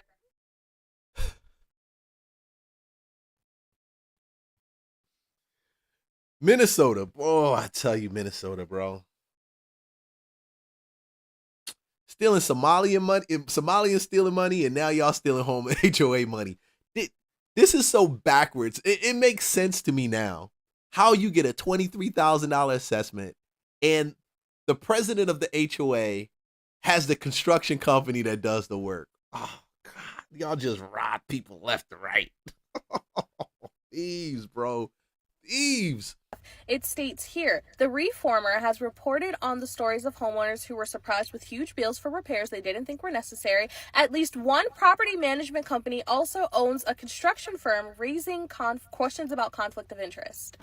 I feel like this is about my association, but nonetheless, it's just a conflict of interest. Why would we be paying out the president's company for work that needs to be done for such a high dollar amount? This is a very long, drawn-out story, so let me know if you guys want a part 2. No. So with her issue going on in Minnesota, we have very similar issues going on in Georgia. So HOA is a mafia regardless of wherever you live.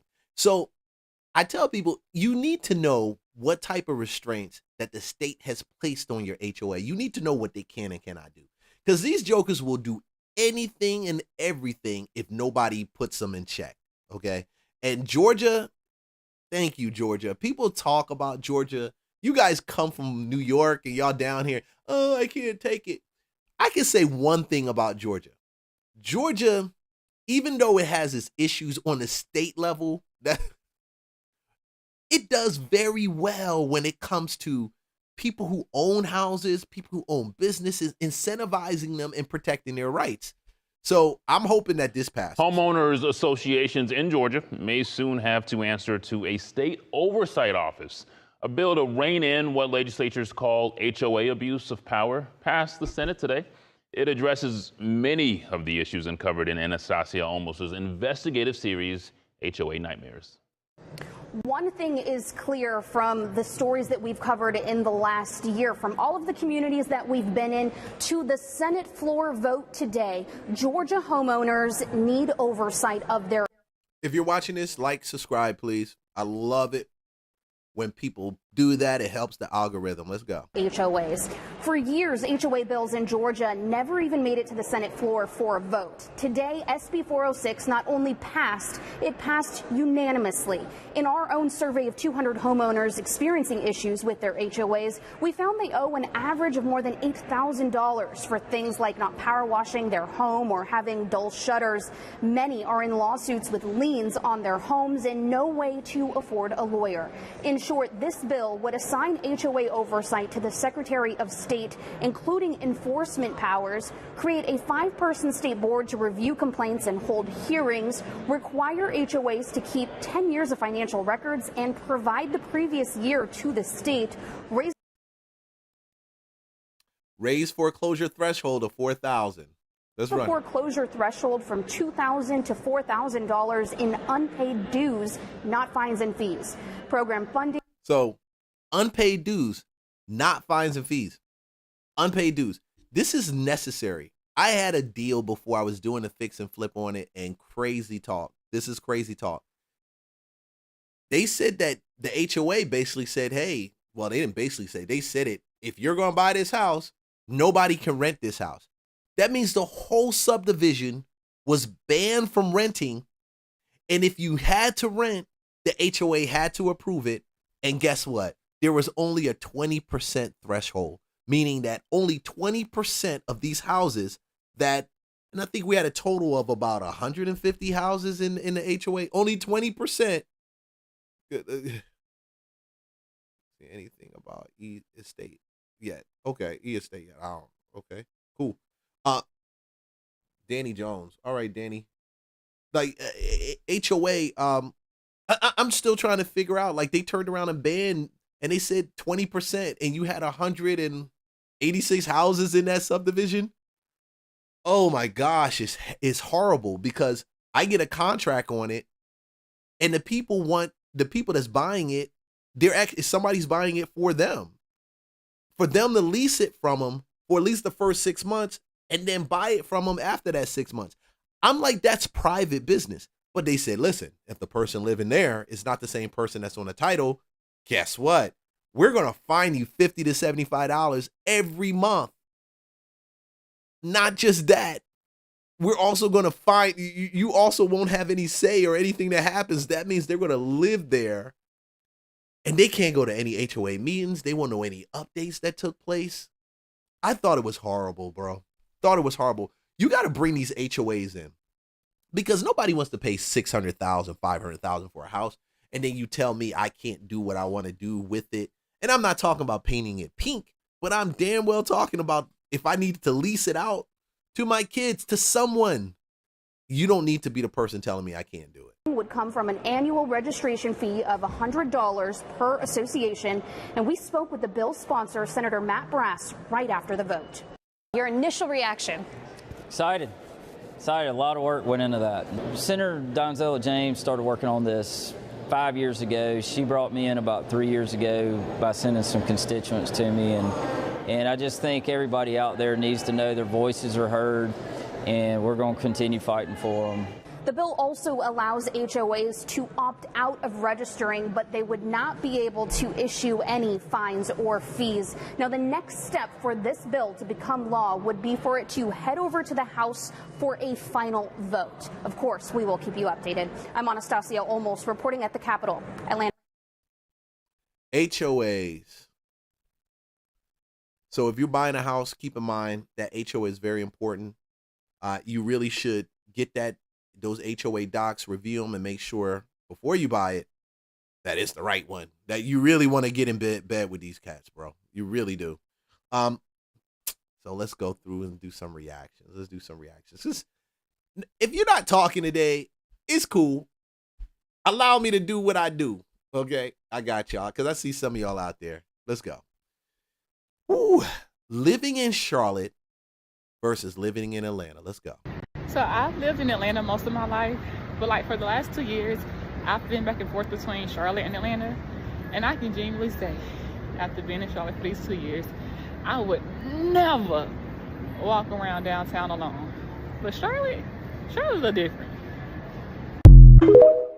I guess it's safer downtown Charlotte, huh? Let's talk about it, man. Everybody keep talking about this Charlotte versus Atlanta situation. Bro, it's not close. It's night and day. You Atlanta people do not come to Charlotte thinking this is Atlanta. This is not Atlanta. So first and foremost, square foot wise. One thing I find out, you Atlanta people, if you're looking at this trying to decide, do I move to Charlotte? Do I stay in Atlanta? Do I move from Charlotte to Atlanta? I'm going to talk to my Atlanta people right now. Listen, Atlanta people, just because they say it's just like that city's just like Atlanta, nothing is just like Atlanta, okay? Get that piece through your mind and you can navigate making this decision a whole lot more clear-headed, I would say. We're bigger, Charlotte, all right? You might have more people in Atlanta, which is cool. The lifestyle y'all are living in Atlanta is not the lifestyle we're living here in Charlotte, North Carolina. All right. This is the banking mecca behind New York. All right. So we are more, I don't want to say responsible, but that's the word. We're more responsible with our spending, the way we make money, the way we spend it, right? We're not buying the Bentley Bentaygas and doing all of that stuff, right? We're not stunning and trying to flash and show off for anybody. You're not coming out to the clubs and we're having bottle wars back and forth and throwing thousands of dollars on strippers. That's not the city that we're in here in Charlotte. We don't have that culture that Atlanta has. Y'all have a culture of people of color doing well, if that's in the professional field, if that's not in the professional field, if you know what I'm saying, right? It's a culture there. That's the mecca where, our people are at. Charlotte's more of a melting pot, right? You got professionals that moved in here, right? That are doing well for themselves. Yes, there's a large black population here, but we do have a large Caucasian population as well, right? So it balances things out. Don't go up there thinking you're going to hit the black mecca. Okay, you're going to see a bunch of black people. So if you are looking and aiming to be around a bunch of black people every time you turn, Charlotte has a little bit. And I've been to Charlotte. It was a while back, and I was putting this together. I thought to my wife, I was like, man, I need to probably go visit Charlotte again to get update on how things have changed. But the dude is telling you it's clearly not black mecca. And when I was there, it didn't feel like a black mecca. The city clean, and it's not all of the flexing and stuff going on. Atlanta, a lot of famous people are there, celebrities and all of that. We have the same here. We just don't care. Like, all the football players are here. Allen Iverson lives in Charlotte, North Carolina. He's out all the time, just cooling, doing regular people stuff. You could bump into him in the airport, no security guards. You can go out to a nightclub. He's in the club chilling. We're just not that pressed. We don't think we're celebrities. We're not trying to be famous. We're out here with professional jobs, raising families. All right, this. I've actually been seeing a lot of discourse on this talk of Charlotte compared to Atlanta, and like how people like share their wealth and things like that, or show their wealth, I should say. And I don't know. They love to show wealth in Atlanta. I'm telling you, from Gucci on down to Louis Vuitton, if you ain't rocking it, it make you feel like you fell off, like you're not important. What like would compare, like, okay, so I'm thinking that New York is like Atlanta. I've always thought like that, but I don't know what like is in comparison to like New York. I'm from Maryland, but I still feel as though people still kind of, try to show their wealth instead of actually being wealthy.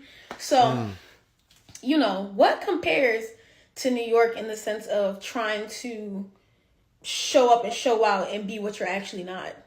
But that is true that in Charlotte, there is a lot more quiet wealth than there is in Atlanta, Georgia. But yeah, y'all, like, that's just my thoughts. What do y'all think? That's not the first time I heard about Charlotte having more quiet wealth. It seems like Charlotte's more of a corporate town. Like, you have more corporate stuff going on, And I've been living in Atlanta for the past 5 years, and when I take it back. Tell y'all, we are spoiled. Like, y'all, I'm up here in Charlotte right now, and I actually lived in Charlotte from 2014 up until 2019. But man, we are really spoiled. We're really spoiled. Like, in Atlanta, you can go to work, be stuck in traffic, go home, take a nap, wake up at 12:30, get dressed, go out, and still have a good time. You could be outside to 4, 5 o'clock in the morning. But here in Charlotte, oh no, you gotta go outside at 10. You gotta go outside at 9:30. Liquor store closed at 9. In Atlanta, liquor store closed at like 11:45. I don't really know if it's no after hour type of vibe in Atlanta. I mean, in Charlotte. But I don't know about that. Like that 9 o'clock liquor store, and I don't even drink, but I know that when people come to visit me, even my wife, when she want to get a bottle of wine, it would suck not being able to get to a place and you done with your last bottle of wine at 8:55 and you can't get to a liquor store because by the time you drive there, it'll be closed. That's kind of weird. I think that's different. Atlanta has always had late night spots open somewhere, even if it didn't run in till about 11 or 1. It used to be some of this stuff would stay open till about 1 o'clock in the morning, even later than that. But Atlanta? Oh yeah, we outside to 5, 6 o'clock in the morning for sure, for sure. He said it. I'm like, yeah, man. Let me go on get myself together, so I can go ahead and get ready. It's about 7 o'clock. It's 7 p.m. Friday. It's 88 degrees. If you're watching this TikTok and you live in Charlotte, let me know what the wave is for a Friday night. You feel me? I ain't trying to do nothing too crazy. I don't got to be in nobody's section or nothing like that. But if y'all in Charlotte, let me know what the vibe is. Man, Charlotte is not no mini Atlanta, man. I don't know what nigga said that shit. I mean, it's cool out here, but y'all got mad construction going on. Like, the construction is just every street. And there's goddamn mad traffic. Come on, twin, like, why is so much traffic? So I just came back from a girls' trip in Charlotte. Now, add context to it. I believe that you guys are doing a lot of construction out there, which is dope, you know? And I give Charlotte an 8 out of 10. Okay? An 8 out of 10. The reason why it's ranking so high on my list, which is, you know, an 8 is really great, because most of the time I travel and then I miss Atlanta. I didn't miss Atlanta being in Charlotte. That's why it's a solid 8. Like, it's up there. Charlotte is the most non-performative city. Like, it has a lot of city qualities where there's a lot of bars, a lot of restaurants, a lot of, you know, skyscrapers, a lot of high-rise luxury apartments, but not really like floor-to-ceiling apartments that I personally saw. Majority of it are luxury style, new modernized apartments where you get the high-rise feel, but it still feels homely. It still feels very comfortable and inviting, which I love. I absolutely love it. Charlotte is very much a city where the hoodies and the quarter zips thrive, where Atlanta is like Amiri and Gucci is your ticket in the club. Them men wasn't buying a bunch of bottles and having to have a hookah. Like, they were playing pool and darts and just watching football. And they come out in large groups. Like, the men are out there.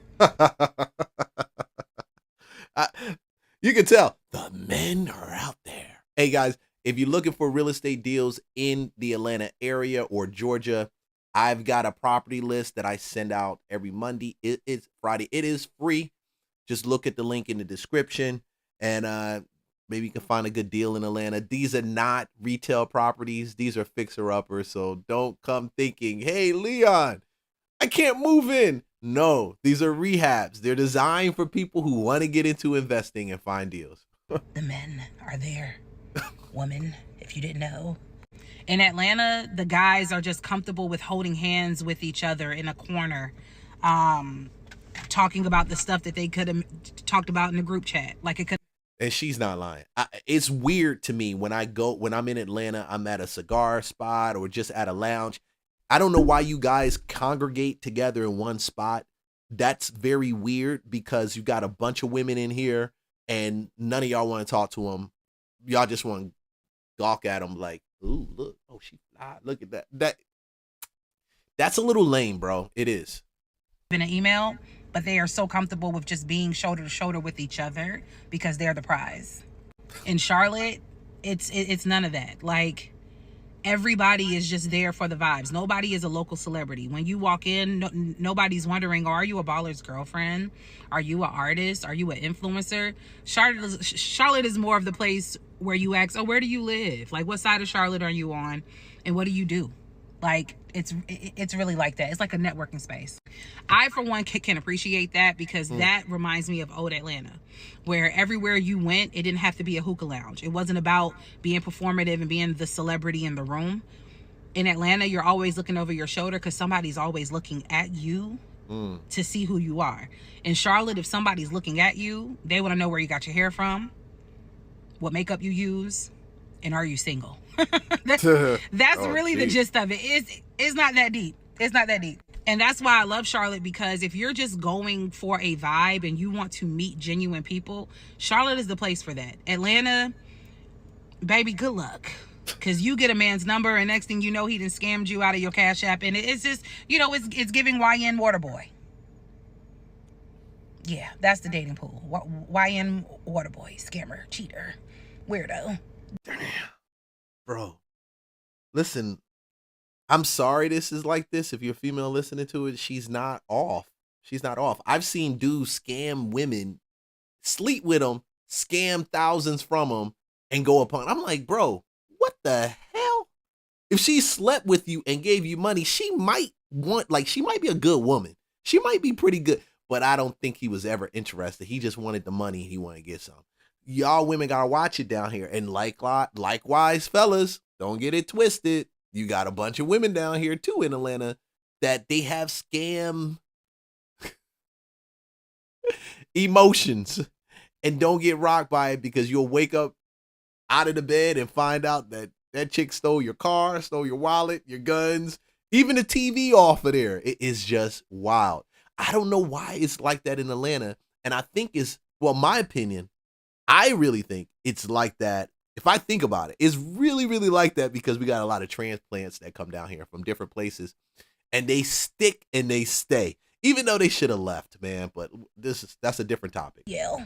Charlotte, I didn't feel that. Like, I can go into a room in Atlanta and I could be like, oh my God, that entire group is DL. Like, I can tell that these men love each other that much. Charlotte, the men aren't necessarily on the prowl, but you could tell that these are just real men that, if given the opportunity, they'll have that conversation. And, you can leave with somebody knowing that he ain't gonna be liking his homeboy at the end of the night. So yeah, Charlotte gets a solid 8 out of 10 for me. That's pretty high on my scale because I don't really like nowhere. But Atlanta and Charlotte are different simply because we have different spending habits. That's the beginning and the end of it. I keep hearing that. And that's a shame, because a lot of people in Atlanta front, bro. Y'all really, really front hard. And when somebody can say you just have different spending habits, they're saying you prioritize the wrong things. And I can understand why Charlotte has a growing African American population, if you're trying to get to an African American population or even corporate population, because it seems more stable from everything I've gathered. And even when I was there, it seemed leveled. It didn't seem like Wild Out City, like it's a fairy tale almost. Demographics are probably similar. The square feet or square miles of Charlotte is larger than that of Atlanta, but Atlanta has more people in terms of population. But the biggest thing when people come to Charlotte and they're like, oh, it's a baby Atlanta, it's not. We're not that fast. We are not as flamboyant as they are. So much so, the real estate industry is like night and day. A 3.5 or 3 hour drive from Atlanta to Charlotte will make you feel like you have gone to the Twilight Zone. I hear real estate agents that they're dual licensed in Georgia and in North Carolina. They can easily sell $1 million house in Atlanta. Never is going to happen in North Carolina. Wow.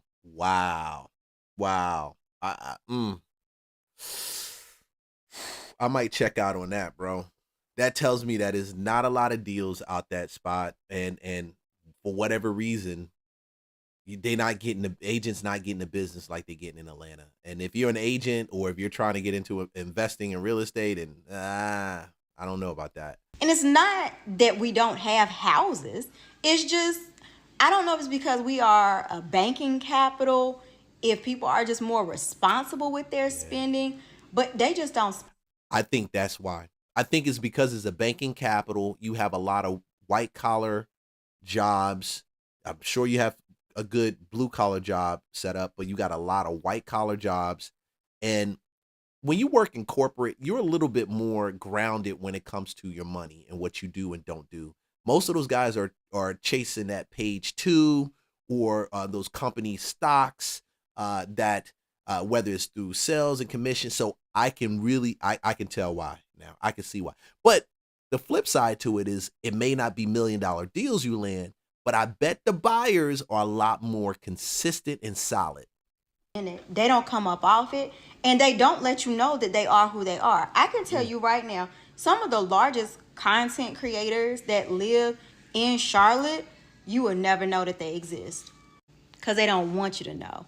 Another thing about Atlanta, y'all know where every celebrity is at all times, every football, basketball player, old, young, retired, up and coming. We have lots and lots and lots of football players here in Charlotte, current and retired. We won't talk about it, won't see them.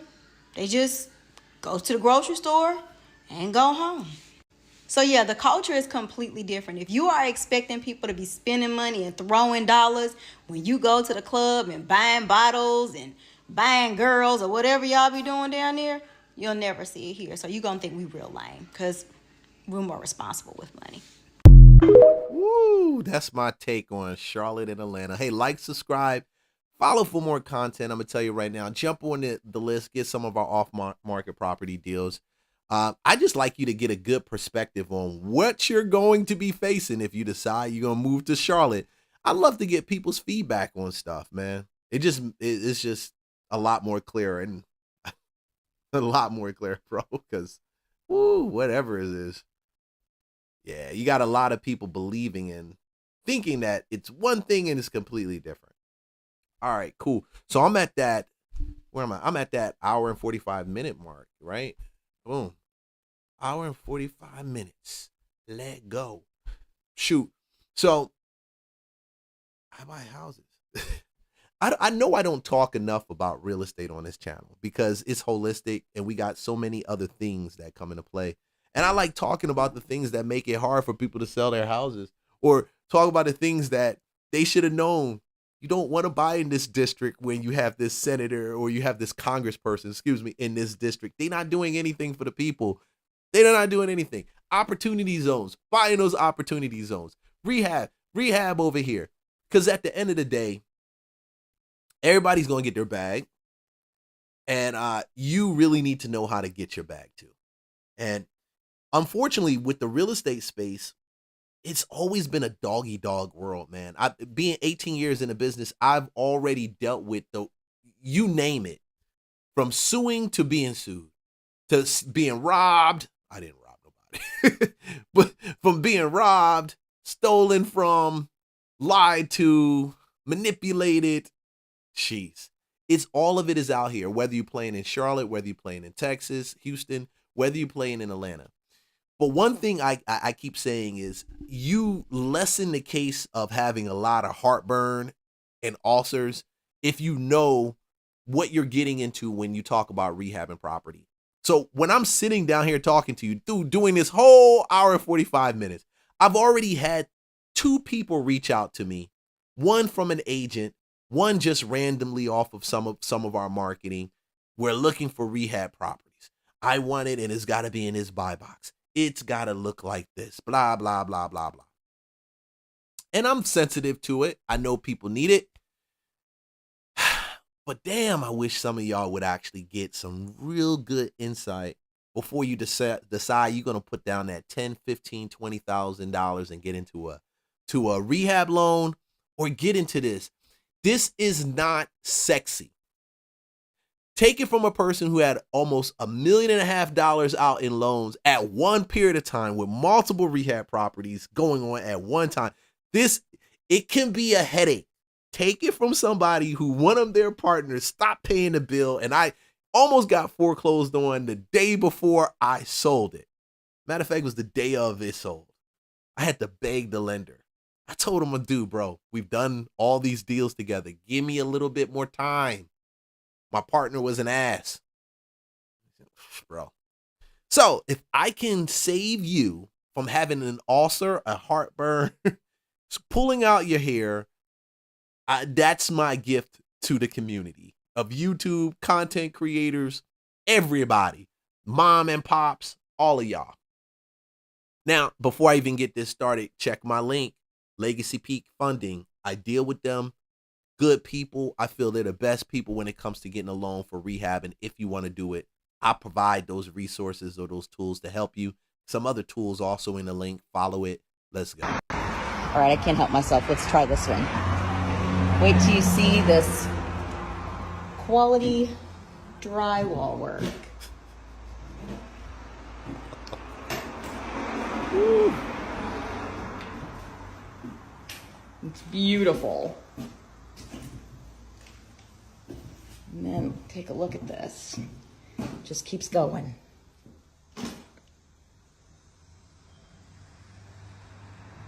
It's a lovely hole. It's like nothing but scraps.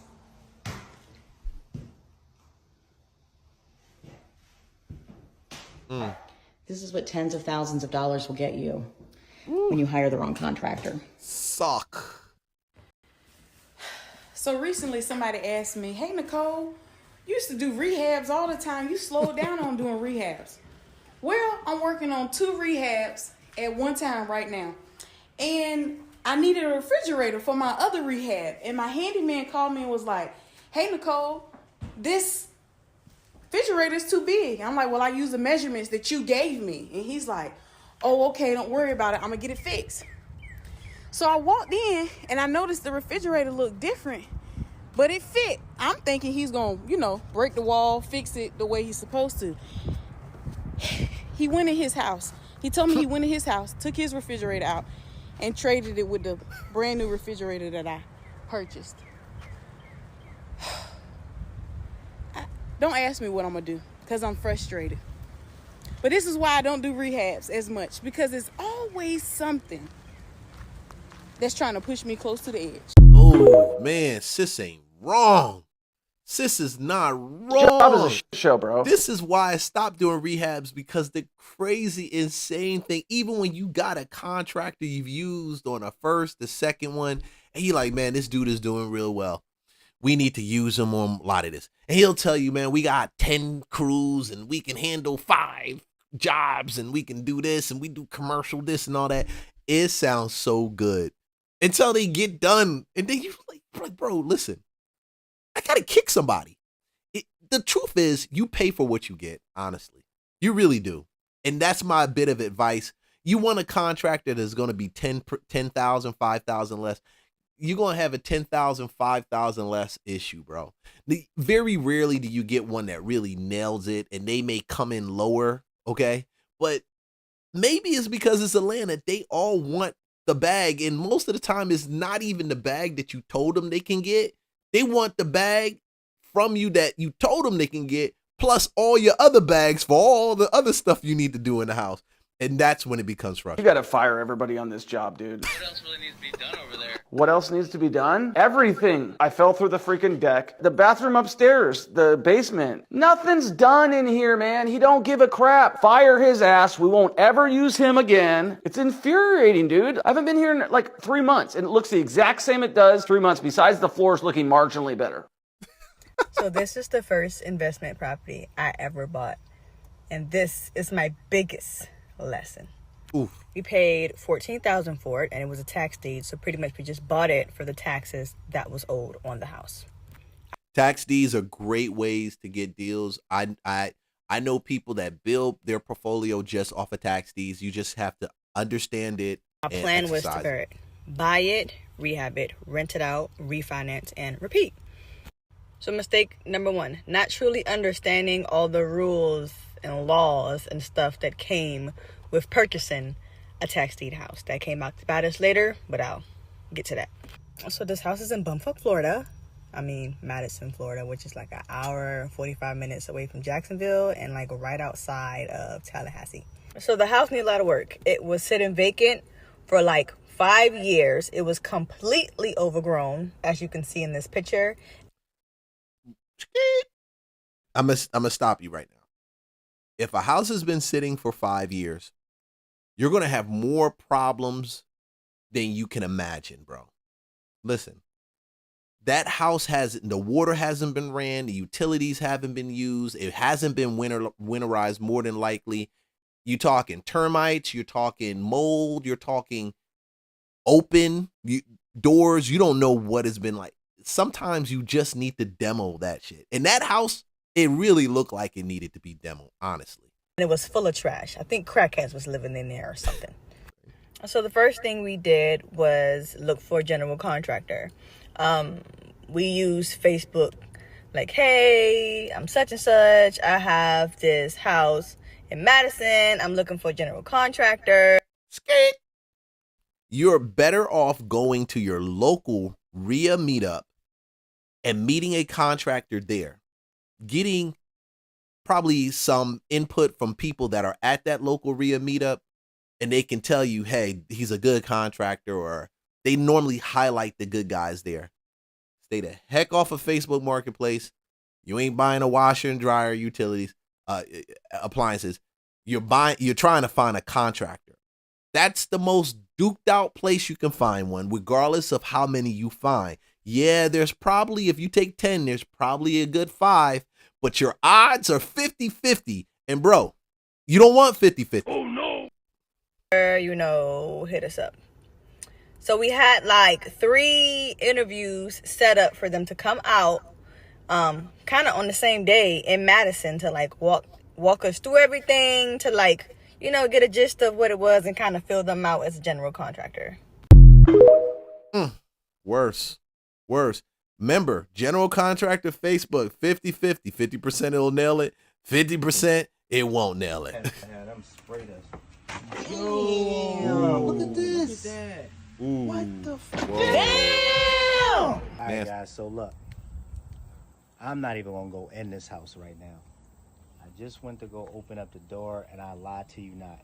I've never seen this amount of roaches fall from a damn door. They came literally over 100 roaches fell from the damn door when I opened it up. There's no way I'm going into this house, man. They've literally trashed this house. And this is why, the traditional rental stuff, that's why I'm out the business, man. I don't even manage my own properties anymore, man. And this is why, because mind you, I took this property on with the tenant that was already here. And they destroyed it. Look at this. Oh, shit. You can't make this stuff up. You can't make this stuff up, man. Guys, this thing right here, man, is real estate business is not for the weak at heart, man. But guess what, though? Give me about 2-3 weeks. I'm not going to do a full reno, but I am going to get it cleaned up. But I'm not going in there right now. But this property is still going to net me about 70-80K once I get it all cleaned up and clean. I don't know. That whole property right there, the way it looked, that shit need to be demoed, bro. It just needs to be demoed.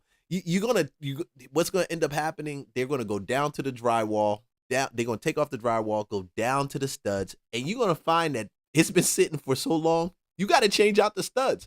And when you start changing out the studs, you're changing the frame. And when you start changing the frame, you might as well remap the whole house. And if you're gonna remap the whole house, damn, you took the frame off, and all you got is the plaster now separating the wall, that little hardy board, and on the back of it, the frame, the freaking exterior frame. Bro, demo the house and rebuild something. It'll run typically 5, 10 to demo it, and you'll build it back and have a better floor plan with a better layout. And shoot, you won't have that mildew smell, bro. I hate that.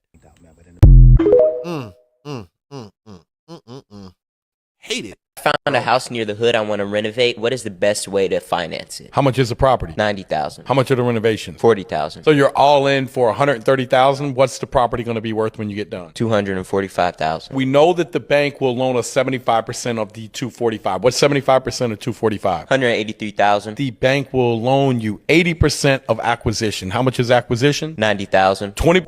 So we got 100% loans through Legacy Peak Funding, one of my partners.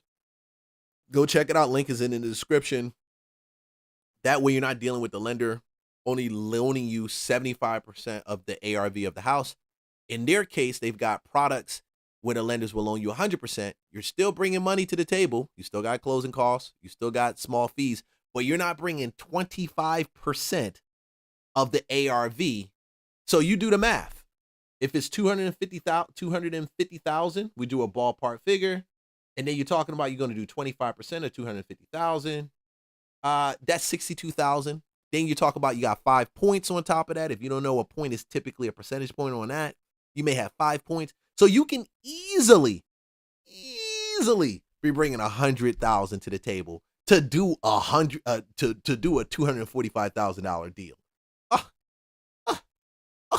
I can't do it. I can't do it. Can't do it. Can't do it. Can't do it. Can't do it. I'm going to give you $100,000, potentially risk that to get 140.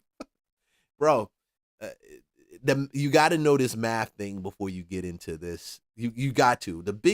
It's never been about these glamorous houses like they give you with HD fix and flip. It's always about the numbers. The numbers drive everything. It's not emotion.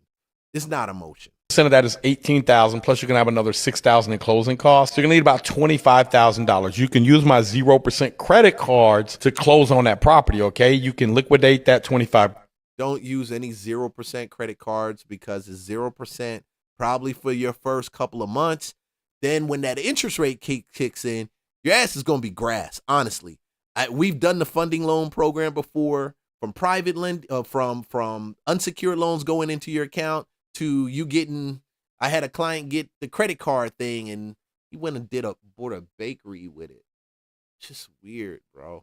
Weird. I get you money to do a rehab, you buy a bakery, and the bakery really goes out of business after 6 months. Stay away from that stuff. If you ain't got the money to do it, don't be doing these extra loan programs to do it. Save up and stack your money. And I got so much I could say behind this, but I'm going to let this keep rolling. Randolph come up with the money for the down payment, and then the bank will give you 100% of the renovation cost. That is called a fix and flip loan. Very first loan you want to do is fix and flip loan. And then once you get it stabilized, rent it out, we're going to take you and do what's called a DSCR loan, debt service coverage rate. DSCR loans are probably one of the best loans to actually get. You can actually build a portfolio with a DSCR loan. They wanted us to redo the whole thing. So we ended up turning from a 2 to 3 month rehab to a 9-month rehab. And as you hear numbers from that much to this many months, what you're not understanding is that's minimally 6 more months of stress. Holy crap, is this going to work? Eating more money. Everything kept getting postponed, holidays, whatever. Contractors like, since we're waiting on the structural engineer to come approve us lifting the house, so you can redo the foundation and setting it back down, we can't do anything. So we took another job. And then you're just like, I'm so screwed. My whole house. And so I will tell you in that moment, if somebody said, I will let you walk away with no additional cost to you, but you never can invest again, I would have took that deal. Really? I would have took that deal because I was so stressed. How much were you down at that point? I'm trying to recall.